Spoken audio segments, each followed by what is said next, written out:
Buenas a todos los oyentes. Les habla León Torres. Hoy les vengo a hacer una crítica constructiva respecto al tema lo que es leer y escribir en la universidad. ¿Será esto una cultura? Este texto es citado por Carolina y Paula en el 2008. Entonces, ¿por qué es necesaria la alfabetización académica? Dice, según Paula Carolina de la Universidad de Buenos Aires en Argentina, es importante porque ¿qué intenciones tiene? Y dice, ¿qué lugar ocupa la lectura y la escritura en las universidades? ¿Qué inserción curricular tienen en el conjunto de las cátedras? Con el objetivo de responder estas preguntas a estos casos virtuales y académicos, dice lo siguiente: la comparación muestra dos tipos de culturas académicas polares. Por un lado, las universidades es objeto de enseñanza a lo largo y ancho de los estudios superiores. En contraposición, las universidades argentinas carecen de políticas claras relativas a la alfabetización académica, aunque desde hace mucho tiempo un ilustro presenta variadas experiencias incipientes. Hay que utilizar por consiguiente las palabras claves, como es la escritura, la lectura, universidad, enseñanza y aprendizaje. La introducción. Este artículo se propone someter a consideración un estudio contractivo iniciado en el 2000 sobre concepciones y formas de enseñanza de la escritura académica en universidades anglosajonas y argentinas. Asimismo, argumenta a favor de la necesidad de ocuparse de la lectura y de la escritura en la universidad como una responsabilidad compartida entre alumnos, docentes y universidades, con el apoyo de las diferentes instituciones al servicio de la educación. En primer lugar, voy a mostrar que las prácticas y las representaciones que en nuestra cultura universitaria aparecen como naturales son apenas algunas entre otras opciones didácticas y políticas educativas. Es decir, las prácticas a las que estamos acostumbrados no necesariamente deberían ser como son, dado que existen otras alternativas. Por lo anterior, un estudio de contraste entre distintas culturas académicas ayuda a volver observable lo que suele resultar invisible por ser cotidiano y obvio. Dicho de otro modo, apreciar qué se hace en otros lugares del mundo sirve para darnos cuenta de dónde estamos situados. Si un parámetro de comparación, lo que hacemos habitualmente nos resulta natural, lo damos por único, universal y necesario. El contraste con otras prácticas de enseñanza sirve para desnaturalizarlo, incluso para abrir la puerta al cuestionario de las propias presentaciones y prácticas. Este es un primer paso, necesario, pero no suficiente para un cambio. El cambio puede ser de distintas direcciones. El ideal es una educación más democrática en que se distribuye el conocimiento de calidad entre un número mayor de personas. Esa sería la dirección que defiendo, una educación más equitativa, en el cual se intente distribuir el capital cultural entre más personas que las actualmente lo tienen. Es una segunda parte del presente trabajo.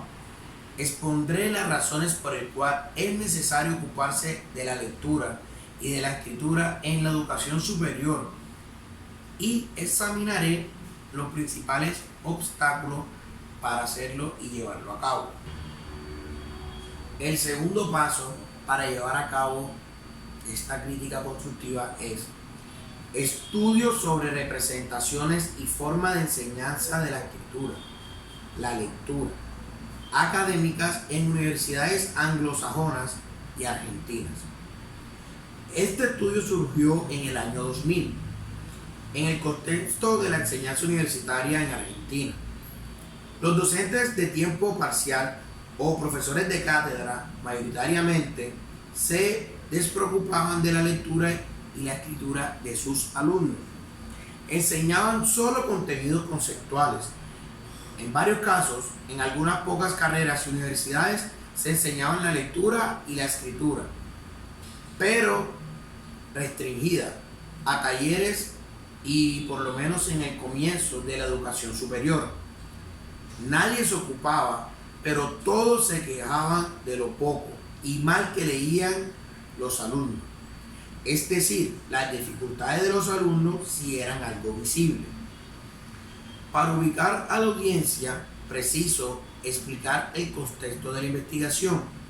En Argentina, las universidades son mayormente públicas y totalmente gratuitas. Existen pocas universidades privadas. Por consiguiente, la mayor cantidad de estudiantes asisten a universidades públicas y solo algunas de ellas tienen un examen de ingreso que restringe la entrada de los cupos. La calidad de la educación de las universidades públicas suele ser, no en todos los casos, pero sí buena en parte, superior a la educación que se imparte de las universidades privadas. En el año 2000, cuando inicié esta investigación, el contexto investigativo en Argentina daba por dado por estudios que se encontraban en los problemas que los alumnos tenían para escribir. Se realizaban muchos estudios diagnosticados y sus resultados eran análisis de sus múltiples dificultades. Arnús en 1996 y Alvarado en 1997, Padilla de Cerdán en 2002, Placiente y Titarelli en el 2003, entre otros. Se había diagnosticado todo lo que no sabían hacer los alumnos universitarios. En menor proporción, se hacían algunos estudios que también ponían de relieve las dificultades de comprensión de textos de los alumnos universitarios. Además, se investigaban los procesos de estructura y escritura en los alumnos. Se puede notar que no se realizaban estudios sobre la enseñanza. ¿Cómo surge entonces la presente investigación? En el año 97, indagué los procesos de reestructura en estudiantes universitarios. En una muestra de 90 casos, el propósito era obtener cómo transformaban borradores en textos definitivos en una situación de clase de práctica del examen. Encontré que los estudiantes solo revisaban aspectos superficiales, es decir, lexicales, morfonácticos y ortográficos. No hacían una revisión sustantiva ni una reestructuración global del texto. No volvían a pesar lo que querían decir y cómo lo querían decir. Si bien este estudio replicaba en parte investigaciones francesas, los resultados de uno y otra fueron distintos. En los trabajos franceses, como Piolat, Rousseau y Fleury en 1994, o incluso en los estudios clásicos sobre los procesos de escritura de expertos y novatos, como Hayes y Flower en 1986, Escarmadilla en 1992, acompañado de Berthier. Se encontraban alumnos universitarios expertos que producían buenos textos, que revisaban a fondo sus escritos. En mi estudio, los universitarios tendían a revisar sus textos superficiales y linealmente como inexpertos, por lo que repliqué el estudio un par de veces, volví a analizar los resultados y obtuve siempre lo mismo. Pensaba que el error estaba en la forma de investigar. Esta sostenía diferencia en los resultados finalmente se llevó a formular las preguntas que abrieron las puertas a la investigación que aquí se presentó. Con estos, ¿acaso no será que lo que encuentran estos otros autores se debe a que sus estudiantes reciben otra formación? No se trata de que lo que está en juego no son solo procesos cognitivos de escritura, sino que también están interviniendo culturas académicas distintas, responsables de las diferencias entre mis resultados y las de otros autores.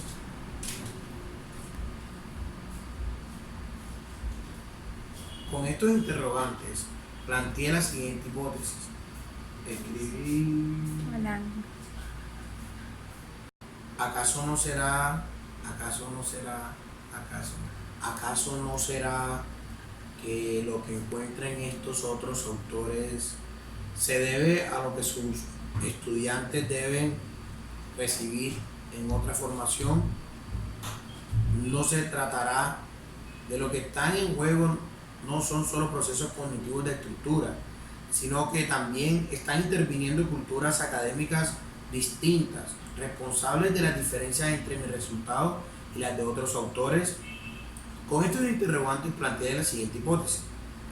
Escribir y revisar no son solo procesos cognitivos, sino que son prácticas que se dan en ciertas culturas que usan la escritura para determinados fines y no se dan en otras. No solo cuestiones de pensamientos cognitivos, son formas sociales de hacer cosas con el lenguaje evaluado. En general, nadie les enseña a escribir y menos a revisar. Son muy escasas las excepciones. Por lo tanto, flexioné para probable que las prácticas de escritura que la tradición educativa argentina propone fuera en parte responsable o al menos contribuyera al cúmulo de las dificultades diagnosticadas. En este punto encontramos otra característica, lo que es el diseño metodológico. Se trabajó con este método constructivo que implica describir y caracterizar representaciones y sistemas o formas de enseñanza de la escritura académica y comparar los datos recorridos de las universidades anglosajonas con los obtenidos en las universidades argentinas.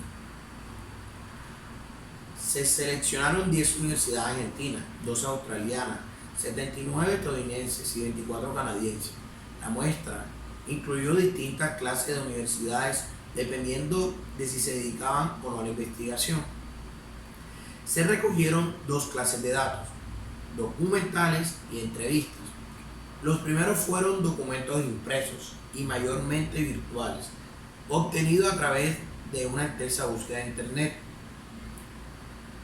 Fueron los siguientes: programas de estudio de las carreras y de diversas cátedras, estudios universitarios, reglamentos e informes internacionales en las universidades anglosajonas, en los cuales aparecían la escritura. En cambio, en la Universidad Argentina la escritura no se mencionaba. Orientaciones a los alumnos dadas por los profesores de las cátedras, consignas, rejillas de evaluaciones, propuestas didácticas, materiales elaborados por los centros de escritura en universidades anglosajonas, destinados a los alumnos y docentes. El tercer paso que se encuentra es el análisis de datos. Para analizar la información, se caracterizaron por un lado las representaciones a partir de los siguientes ejes: cómo se consigue la lectura y la escritura, cómo se entiende su aprendizaje, su enseñanza y su evaluación, qué se piensa de los alumnos universitarios y relación a ellos. Por otro lado, se analizaron las prácticas, pero las prácticas enunciadas no se observaron de clase, se analizaron documentos y entrevistas, es decir, lo que para examinar estas prácticas fueron los sistemas de enseñanza de la escritura y el grado de responsabilidad institucional asumido.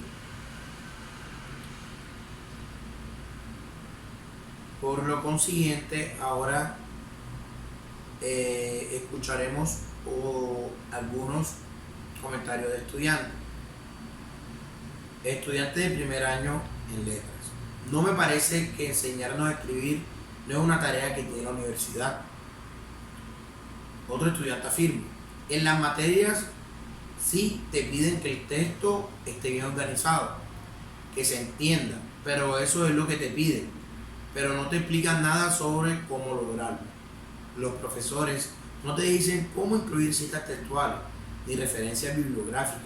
Se supone que lo sabes o que lo vas a averiguar por ahí. Entonces, el entrevistador de la anterior entrevista le dice, ¿vos crees que es parte de tu tarea enseñarles a escribir? El docente dice que no. El entrevistador le pregunta el por qué. El docente, porque tengo que enseñarles la materia. Ellos lo tendrían que haber aprendido mucho mejor en su secundaria. Yo por lo menos escribía bien, aprendí en la secundaria a escribir. ¿Y vos cómo pensás que ellos, los alumnos, pueden aprender a hacer eso, hacer un texto así y de esa calidad que vos esperás? Supongo que ya lo saben, lo que es un buen texto. El entrevistador dice, ¿y dónde lo podrán saber? El docente se ríe. Muy buena pregunta. De las materias anteriores, porque esta materia que yo enseño es de segundo. Yo creo que sigue pensando el docente hasta que encuentra un punto de equilibrio y dice, yo creo que tendrían que tener talleres de escritura o gente especializada de letras. Alumno universitario le pregunta, concepción habitual en Argentina. Los alumnos no precisan ayuda pedagógica. Concepción difundida por la investigación en países anglosajones. Corresponsable por su aprendizaje, pero necesitados de orientación. Explica para ingresar a nuevas culturas académicas.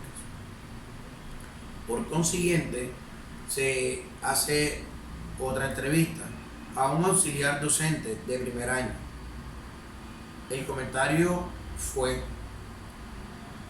no los oriento sobre lectura y escritura, porque entiendo que son universitarios y ellos mismos tienen que decidir. Eso comentó el psicólogo auxiliar docente de primer año. A esto respondió un estudiante de primer año de arte. El docente va y explica, te dice, lean estos textos y ya está. Depende de cada uno.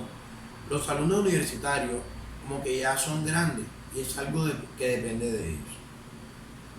Volvamos a apreciar en un par de fragmentos de entrevista la diferencia entre universidades y secundarias en cuanto a las prácticas de lectura y escritura esperadas. En la escuela secundaria nos daban consignas muy concretas de escritura y lectura, comenta la universidad. Tomaré un comentario del estudiante de primer año de Humanidades, dice, el trabajo consistía en transcribir párrafos de los textos, sin necesidad de razonar lo que se escribía, sin relacionar con otros textos e ideas, razonamiento que sí se sigue en una universidad. Otro estudiante refiere, el secundario está como más servido, más a la vista, más explico. Las preguntas son concretas, tenés pruebita y vas estudiando temida. Acá en la universidad es distinto, tenés que amar como la historia, crear un texto, armar una historia. Acá está más escondido, dice el estudiante de Humanidades. Por consiguiente, se han aplicado otras doctrinas como es el sistema de enseñanza de la escritura académica. A continuación leeremos el caso norteamericano que se redactó. La mayor parte de las universidades norteamericanas tienen un requerimiento de estructura. Esto quiere decir que era obtener un título de grado. Cada alumno debe demostrar cierto nivel de escritura. Este requerimiento de escritura puede ser saldado de distintas maneras, según las universidades. En algunas, a través de un examen. Generalmente aprueban los estudiantes que ya vienen preparados de niveles previos. En muchas otras universidades no hay prueba inicial, sino que todos los alumnos reciben educación escrita, según la forma que a continuación vamos a detallar. Por un lado, existen cursos de composición. algo así como talleres de escritura. La siguiente cita, tomada de un estatus de la Universidad de Western en Australia, hace explícita esta postura institucional. La alfabetización académica es de suma importancia para todos los estudiantes, por lo cual su enseñanza no debe ser considerada una actividad meramente remedial.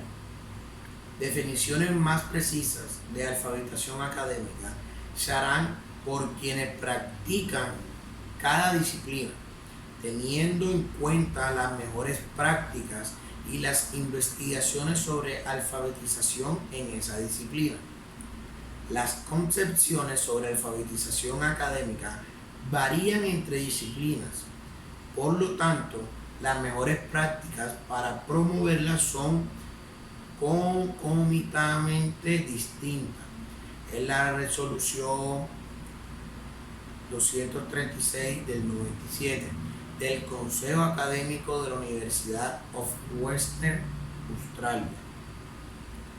La resolución continúa y subraya que la responsabilidad para la felicitación académica es compartida por muchos grupos e individuos dentro de la universidad y la comunidad.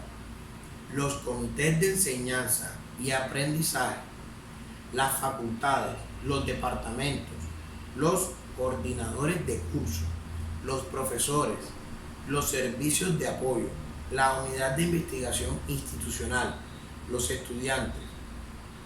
Dice que todo esto es responsable de la alfabetización académica. En la resolución 236 del 97 del Consejo Académico de la Universidad of Western Australia. Dice, ¿cómo puede notarse? Todo está incluido. El documento termina diciendo, los profesores deben facilitar la alfabetización a través de indicar estándares apropiados y mostrar un uso, las habilidades de comunicación y el discurso de las disciplinas.